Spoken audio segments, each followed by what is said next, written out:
오늘 같이 은혜 받으실 말씀은 사도행전 16장 16절부터 40절 끝절까지 말씀입니다. 사도행전 16장 16절부터 40절까지 말씀입니다. 교독하겠습니다. 16절.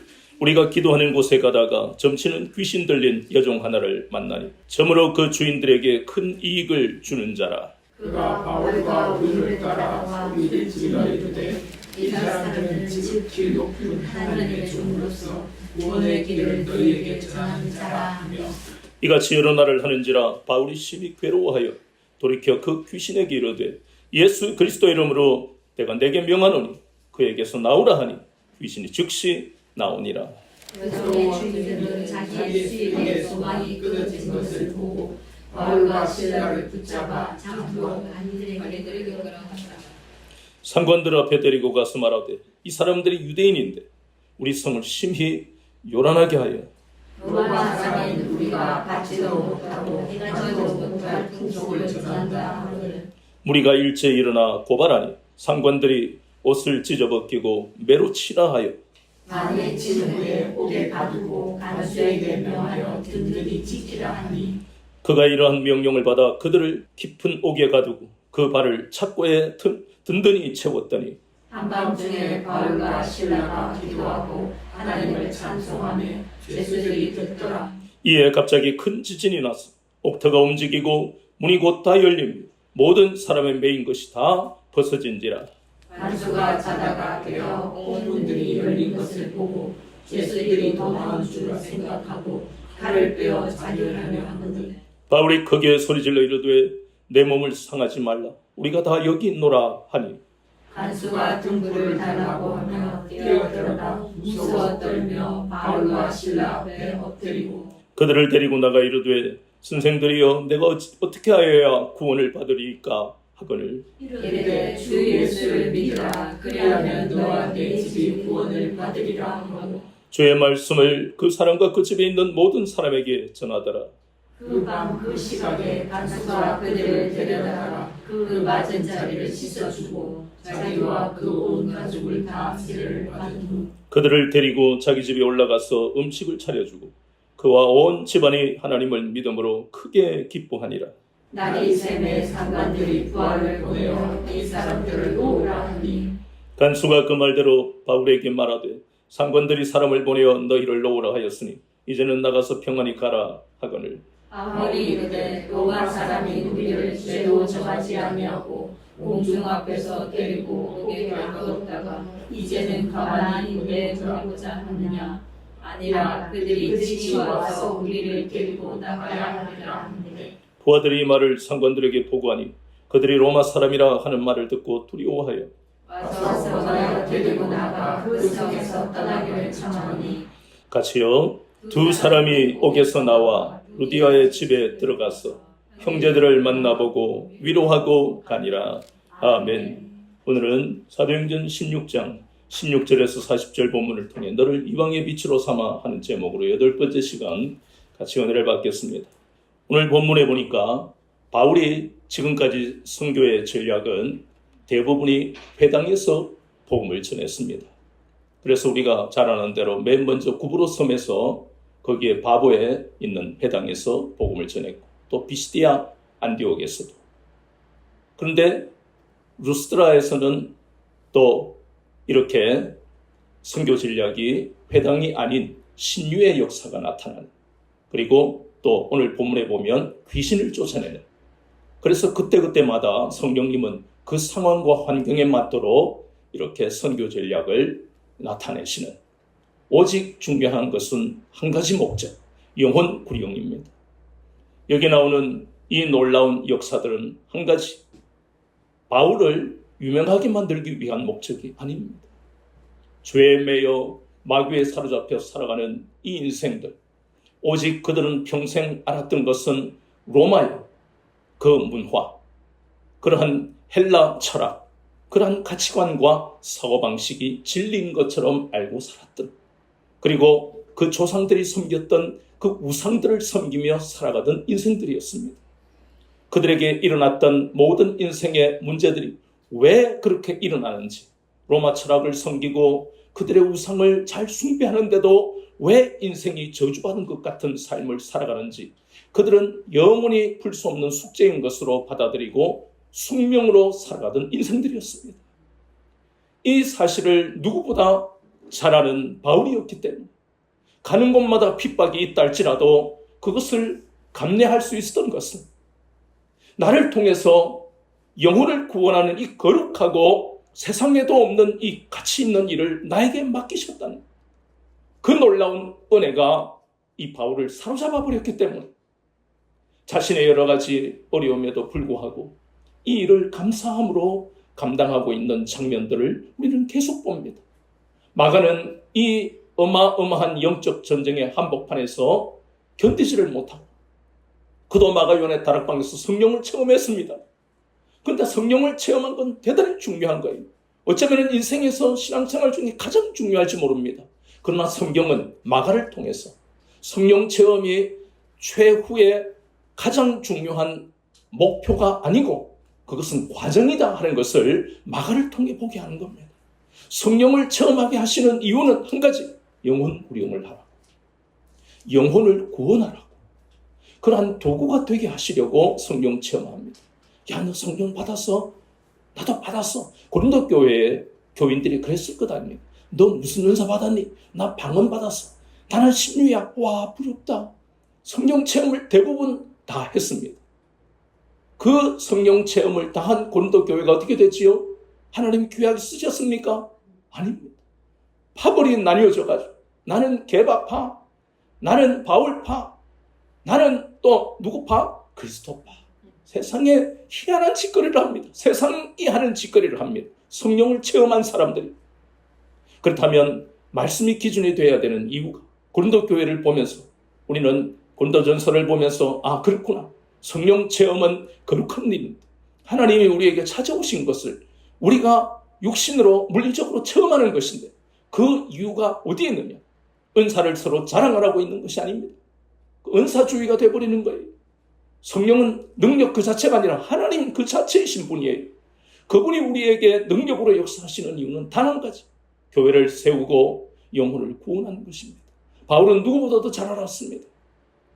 그래서 고린도전서에 보면 자기는 방언을요 정말 많은 방언을 받았다 그래요. 정말 방언할 줄 안다 이 말이에요. 중요한 것은 그게 아니라는 겁니다. 바울은 신학적으로 신앙적으로 중심이 잘 잡혀 있는 사람이에요.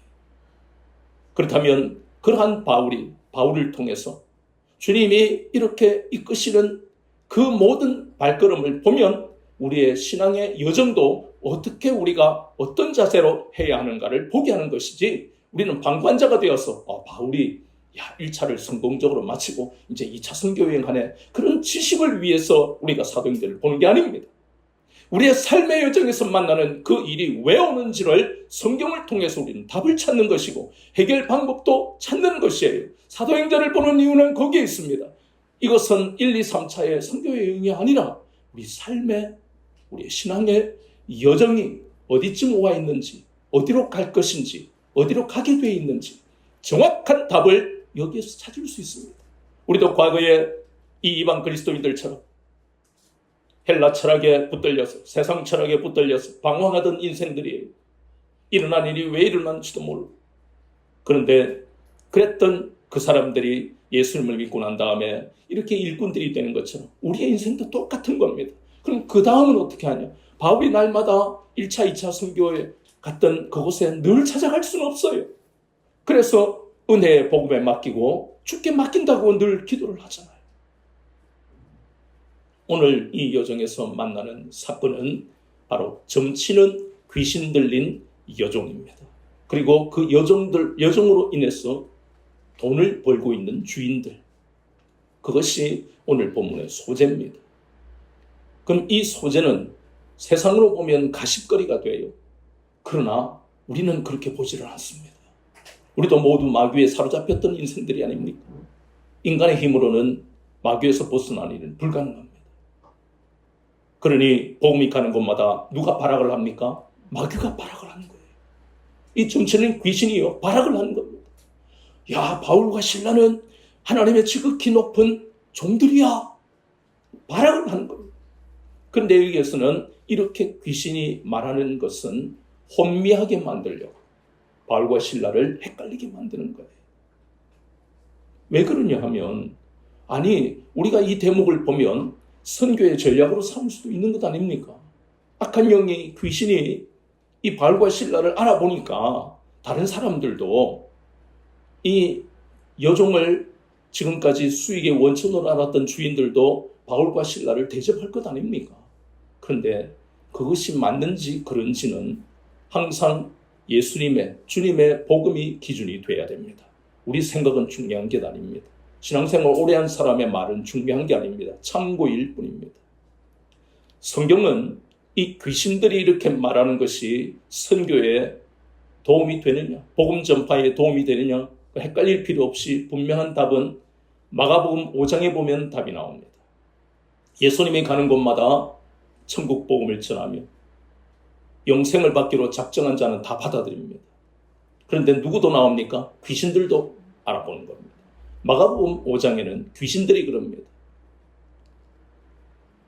저 사람은 하나님의 지극히 높으신 하나님의 아들 예수다. 누가 말합니까? 귀신들이 말합니다. 군대 귀신 들린 사람들. 군대 귀신. 거의 몇천 명의 귀신이 들어가 있다는 겁니다. 그 귀신들이 일제히 말합니다. 그러면 예수님도 자식들 나를 알아보나니 그래 너희들을 내가 사용해야 되겠어. 그렇게 하신 것이 아닙니다. 예수님은 그들을 향해 꾸짖었습니다. 나가라 그랬습니다. 그렇다면 그게 답입니다. 그래서 오늘 본문에 나오는 점치는 귀신 들린 여종을 향해서 바울과 실라가 괴로워한 것은 공격을 받아서 괴로워하기보다 너무 귀신이 떠들어대니까 복음에 방해되는 거예요. 복음 전파에 도움이 하나도 안 된다는 겁니다. 그래서 이 여종도 불쌍하고 해서 예수 그리스도 이름으로 명하는 것이 나옵니다. 이것이 표본입니다. 저와 여러분은 앞으로 이런 악한 영과 타협해서는 안 됩니다. 이 악한 영은 어떻게 역사합니까? 세상의 불의를 통해서 특히 우리가 직장 생활을 하면 얼마나 많은 불의를 당하는지 모릅니다.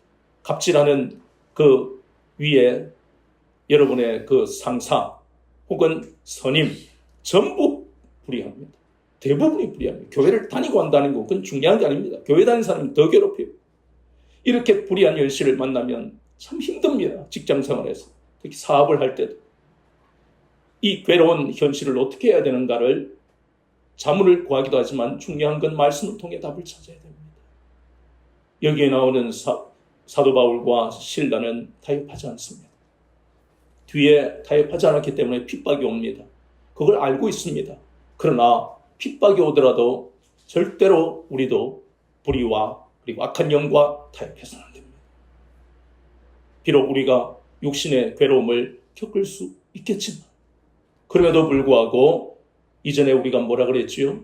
하나님은 우리가 고난당하기 전에 우리를 건지셔서 복된 길로 인도하시기도 하고 고난이 와서 우리가 고통을 겪을 때도 그 고난에 내버려 두지 아니하시고 반드시 우리를 건지신다 그랬어요. 그것이 우리의 마음에 깊은 뿌리를 내려서 확신하며 가야 된다는 것입니다. 그래서 오직 승리하게 하실 주님만 바라보고 오늘 이 바울처럼 예수 그리스도 이름으로 대적하고 선포해야 된다는 겁니다. 예수님이 뭐라고 하셨습니까? 마태복음 16장 18절에 우리가 교회잖아요. 내가 이 반석위에 내 교회를 세우리니 음부의 권세가 이기지 못할 것이다. 이 무형의 교회들이 여러분과 제가 바로 무형의 교회들 아닙니까? 이 교회는 반석 위에 세워졌습니다. 반석이신 예수 그리스도 위에 세워졌기 때문에 음부의 권세가 이기지를 못한다고 말씀하셨습니다. 요한복음 16장 33절에 너희가 세상에서 환난을 당하나 담대하라고 했습니다. 담대하라고 명령을 했습니다. 예수님 저는 성격이 부드럽고 성격이 소극적이라서 그는 명령을 거부하고 명령에 불순종한 겁니다. 담대하게 해주세요. 기도는 하지만 어떻게 해라고 그랬습니까? 담대해라 그랬습니다. 그래 너는 성격이 좀 그렇지. 그러니까 너는 조금 있다가 담대해야 되겠구나. 그렇게 말씀하신 것이 아닙니다. 우리의 성격과 기질과 관계없습니다. 담대하라고 하셨으면 순종해야 됩니다. 말씀에 순종해야 하나님이 우리를 승리의 삶으로 인도하십니다. 순종 안 하고 환경을 따지고 기질을 따지고 나는 성격이 이랬어요. 난 달팽이과라서 안으로 자꾸 들어가지 밖으로 못 나옵니다. 그건 현실과 타협하는 거예요. 인본주의예요. 담대한 마음을 가지면 하나님이 도우시겠다는 겁니다. 성경 속에 나오는 모든 사람들, 기드온을 보면 그 사람이 담대한 사람입니까? 아닙니다. 겁이 많고 비겁한 사람이에요.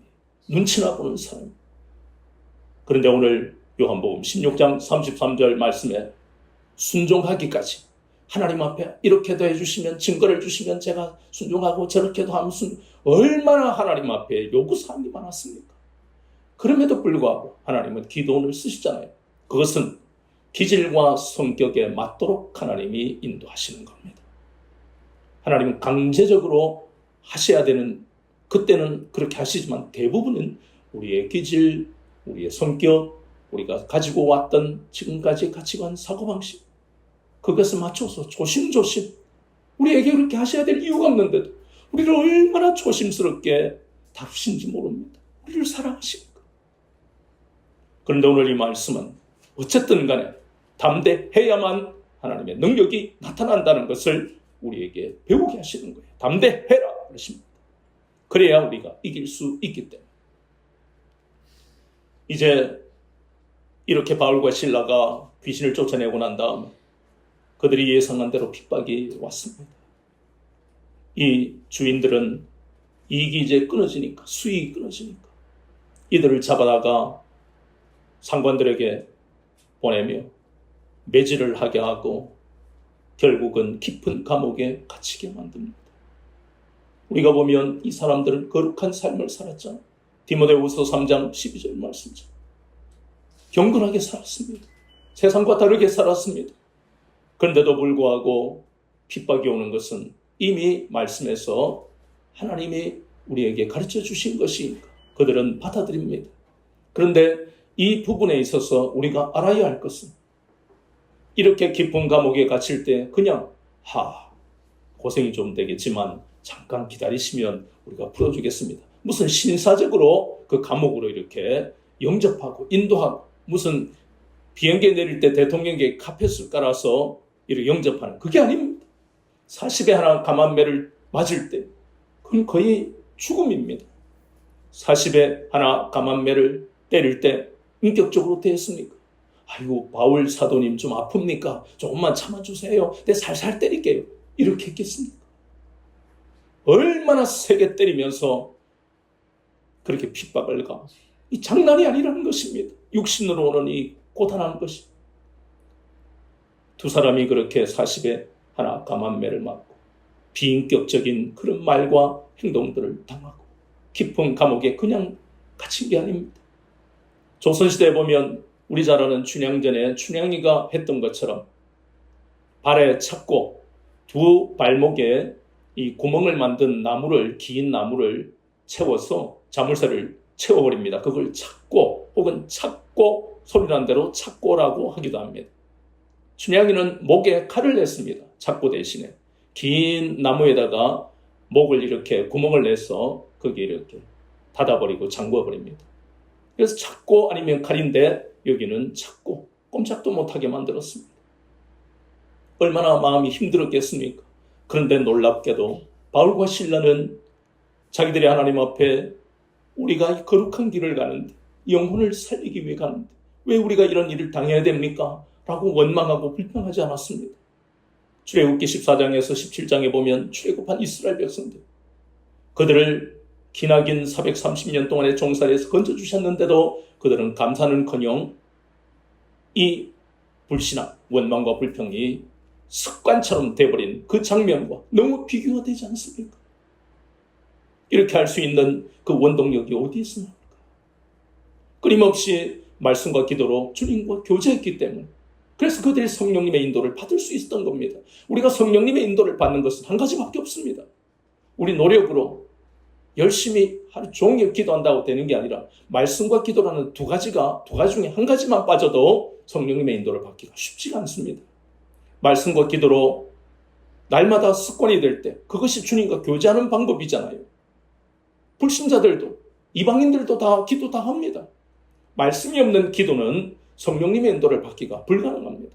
말씀이 기준이 되기 때문에 말씀을 가지고 기도를 하는 겁니다. 그럴 때에 바울과 실라는 확신했습니다. 이 일도 영혼을 구원하기 위한 과정이구나 하는 것을 깨달았기 때문에, 그래서 하나님 앞에 원망불평되시고 그들은 하나님 앞에 찬양하며 기도했습니다. 생각해 보십시오. 그 엄습하고 퀴퀴한 냄새가 나고 사람들의 원망과 불평 소리만, 저주 소리만, 내가 만시 부모를 잘못 만나 도둑놈이 되었어, 살인자가 되었어, 이 감옥에 갇히, 내 부모가 나를 이렇게 만든 거예요. 자기 자신과 부모를 저주하고 원망하는 소리가 그 깊은 감옥에 날마다 울려 퍼졌지 않겠습니까?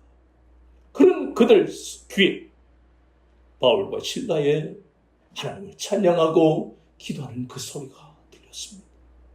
그것이 사람을 살리는 소리잖아요. 얼마나 거기 있는 죄수들이 충격을 받았겠습니까? 어떻게 저 사람 미쳤냐? 억울하면 억울하다고 하지, 무슨 저 돌았다 저거. 그러나 바울과 실라가 온전히 주님만 의지하는 사람이었기에 그들이 부르는 찬양과 그들이 올리는 기도에는 능력이 있었습니다. 영혼을 뒤흔드는 능력이 있었다는 겁니다. 그래서 그들을 지으신 그 하나님의 놀라운 은혜가 그 감옥에 임하니까 그들의 영혼을 뒤흔들고 그들은 스스로의 인생을 돌아보는 계기가 되었을 것 아닙니까? 이렇게 하나님 앞에 고통받는 상황이지만 그들은 주님을 의지하였기 때문에 이 상황에서도 하나님 앞에 찬양과 기도를 올렸고 그것은 능력으로 나타났습니다. 우리가 보는 25절부터 34절까지의 그 말씀, 우리도 마찬가지로 전심으로 하나님 앞에 말씀과 기도로 나아가면 옥터가 흔들리고 지진이 일어나고 옥문이 열리는 이런 기적같은 역사가 우리의 삶에도 나타난다는 것입니다. 왜냐하면 바울과 실라만 위대한 것이 아니고 예수 그리스도께서 위대하시기 때문에 누구라도 예수님 믿기만 하면 위대해지는 능력이 임하는 삶을 살게 된다는 것입니다. 어떠한 질병과 감옥과 결박도 그리스도인을 묶을 수가 없습니다. 갈라디아서 3장 13절, 그리스도께서 우리를 위하여 저주를 받으면서 율법의 저주에서 우리를 속량하셨으니 기록된 바 나무에 달린 자마다 저주 아래 있는 자라 하였습니다. 그 저주를 끊어주셨다는 겁니다. 여러분의 그러한 인생의 저주를 끊어주신 주님 계시기 때문에 더 이상 미래에도 현재에도 우리를 결박할 수 있는 것 아무것도 없습니다. 그래서 예수 그리스도 이름으로 선포해야 한다는 것입니다. 우리에게도 그런 동일한 역사가 일어나기 때문입니다. 이 놀라운 역사는 바울과 실라는 이미 예상했을 것이고 그래서 미리 감사와 찬양을 올렸습니다. 여러분 생각해 보세요. 감옥에서 나왔을 때 하나님을 찬양하는 것은 아무나 할 수 있는 일입니다. 또 그것조차 안 하는 사람도 있겠죠. 감옥과 같은 문제에서 하나님이 이 문제를 사람이 할 수 없는 걸 하나님 풀어주셔서 이러면서 감사하고 찬양할 수는 있지만 아직 풀려나지도 않은 감옥에서 감사와 찬양을 올리는 것은 거의 불가능합니다. 우리가 그걸 안다면 우리의 삶에 이런 모든 과거를 돌아본다면 이것이 불가능하다는 걸 안다면 우리는 겸손히 바울과 실라의 그 신앙의 자세를 배워야 합니다. 도전해야 합니다. 이것은 아무나 할 수 있는 일이 아닙니다. 우리의 신앙이 이렇게 하지 못하고 있다면 이것에 도전해야 됩니다. 우리의 신앙이 자라야 합니다. 믿음의 진보가 일어나야 됩니다. 원난불평은 불신자도 할 수 있는 일이에요. 그러나 감옥과 같은 그런 결박이 된 현실에서 하나님 앞에 감사하고 찬양하는 것은 거의 불가능하니까 이 불가능에 우리는 도전해야 합니다. 그러지 않으면 하나님 앞에 좋은 것을 받을 수가 없습니다. 구원은 값없이 받지만 나머지는 하나님을 의지하고 신뢰하지 않으면 받을 수가 없습니다. 이 사도 바울이 감옥 속에 있으면서 그가 은혜를 잃지 않으려 그래 내가 구브로를 통해 복음을 전하 더베와 비시디아 안디옥을 지났어. 이고니온과 루스드라에서 그리고 또 성령님이 이끄시는 대로 다시 루스드라와 이고니온과 비시디아 안디옥 갔다가 다시 성령님이 아시아에서 유럽으로 발걸음을 옮길 때 한 번도 가보지 않은 마음에 품었을런지 몰라도 가보지 않은 무시아를 거쳐서 들어알을지만 마게도니아의 그 빌립보에 이르렀을 때 루디아를 만나면서 성령님이 바울의 말을 주님의 그 음성으로 듣게 하시고 그래서 그가 지금까지 모은 그 모든 재산을 빌립보 교회라는 주님의 교회를 세우는 데 헌신하는 놀라운 역사들을 바울과 실라가 감옥 속에서 주님이 어떻게 인도하시고 계시는지를 깊이 생각했을 것입니다. 우리도 마찬가지입니다. 여러분의 삶의 여정이 고단한 때도 있었지만 그 모든 삶에서 우리 모두가 불행으로 지금 끝난 인생을 사는 것이 아니라 우리는 현재 진행형의 삶을 살고 있는 것입니다. 순풍이 불 때가 있으면 역풍이 불 때도 있습니다. 바울은 신라와 함께 그것을 고백하면서 찬양을 올리고 기도를 올렸던 겁니다. 그 삶이 우리가 가는 길이에요. 세상은 항상 불의합니다. 앞으로도 불의합니다. 세상을 바라보지 마세요. 믿지 마세요. 당연한 것이에요. 창세기 6장 5절, 8장 21절. 세상은 항상 악하다. 인간은 생각하는 것이 항상 악하다 그랬어요. 예레미야 17장 9절. 부패했다요. 마가복음 7장 20절에서 23절. 항상 악한 생각이 나온다고 했습니다. 그렇다면 소망이 없는 거예요. 세상을 바라보고 헛된 소망을 가지지 마세요. 하나님께 붙들릴 생각을 하세요. 하나님께 붙들리고 하나님을 신뢰하면 악한 세상에서 하나님은 많은 은혜를 우리에게 주십니다. 악한 사람들의 것을 빼앗아서라도 우리에게 주십니다. 우리가 바라볼 것은 세상에 어쩔 수 없이 불의한 세상에서 살아갈 수밖에 없지만 우리가 하나님의 은혜를 바울과 실라처럼 받을 수 있는 유일한 방법은 내 의지와 내 생각을 내려놓는 것입니다. 아이고 그래도 세상을 의지해. 세상에 이 사람이 저 사람이 도움을 주고 내가 있는 직장의 상사가 그것이 첫 번째가 아니라는 겁니다. 그 사람들을 무시하고 그 사람과 싸우라는 이야기가 아니잖아요. 항상 그리스도인은 첫 번째가 무엇이냐에 따라서 인생이 달라집니다. 첫 번째는 세상이 아니라는 겁니다. 불의한 세상이 첫 번째가 되어서는 안 되고 첫 번째는 하나님을 의지하는 신앙이에요. 우리에게 그것이 첫 번째가 있는지 하나님은 중심을 보시는 겁니다. 그러고 난 다음에 세상에서 열심히 살아야 합니다. 우리는 이방의 빛으로 부름을 받았고 증인의 삶을 살아야 할 책임이 있기 때문에 열심히 세상에서 살아야 합니다. 그러나 그것이 첫 번째가 아닙니다. 그래서 우리는 바울과 실라를 보면서 그들이 첫 번째가 세상이 아니다 하는 것을 깨달아야 하는 겁니다. 그들은 오직 하나님을 의지하고 신뢰하는 것이 첫 번째였습니다. 감옥에 갇혀도 첫 번째가 하나님을 신뢰하는 것이고 매를 맞아도 하나님을 신뢰하는 것이 첫 번째입니다. 매를 맞으면서 내 이 창고에 진짜 이 매 받고 난 다음에 내 이거 선교사 이 목사 하는 줄 아는데 다 때려치우고 내 그런 마음이 없었다는 겁니다. 왜냐하면 항상 첫 번째는 하나님을 신뢰하는 겁니다. 하나님은 항상 오르시다. 나는 잘못 생각하고 나는 실패할 수 있지만 그럼에도 하나님은 나를 선한 계획으로 합력하여 선한 길로 인도하실 것이다.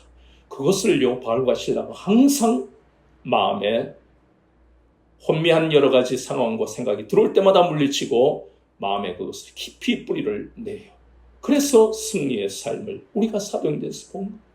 저와 여러분의 삶에도 이런 감옥에 갇힌 것 같고 로마인인데도 불구하고 로마 시민권을 만약에 간수에게 보였다면 이렇게 감옥에 갇히지 않았을 겁니다.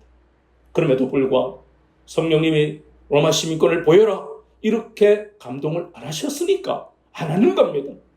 이게 순종하기가 쉽겠습니까? 우리는 이러한 바울의 모든 것을 철저하게 우리가 보면서 로마 시민권에 의지하지 않고 성령님이 의지해라 하면 하고 말씀 안 하시면 안 하고 이러한 삶 가라면 가고 서라면 서고 이런 삶을 살아갈 때 비로소 그 사람이 하나님만 신뢰하고 의지하는 사람이 되는 것이고 나머지 여러분의 삶에 필요한 모든 것은 하나님이 다 하시고 채우십니다. 이것이 그리스도인이 사는 삶의 그런 자세입니다. 하나님만 의지하고 신뢰하며 이 길을 걸어가는 그래서 하나님이 얼마나 놀랍도록 감옥 같은 상황에서도 나를 건지시고 궁핍한 상황에서도 채워주시는지 체험하면서 간증하시면서 이 복된 생명의 길, 영생의 길, 이 복된 길을 걸어가시는 여러분 되시기를 주 예수 그리스도 이름으로 축원합니다.